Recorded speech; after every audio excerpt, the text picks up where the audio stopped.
रोकड़ी house Lahore में जारी 5 रोज़ा आल पाकिस्तान आमिर हयात खान बैडमिंटन टूर्नामेंट में खवातीन खिलाड़ियों के फाइनल मुकाबले हुए। बैडमिंटन कोर्ट उस वक्त तालियों से गूंज उठा जब शौकीन क्रिकेट में टुक टुक के नाम से मशहूर मिसबाह उल हक ने बैडमिंटन कोर्ट पर अपना नया नाम बनाने की कोशिश की।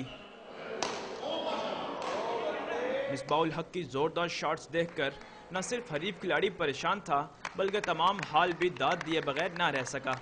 मिसबाह उल हक ने चंद लम्हों की इस तफरीह को मौजूदा मुल्की हालात के बाइस नौजवानों के चेहरों पर खुशी के लिए ज़रूरी करार दिया।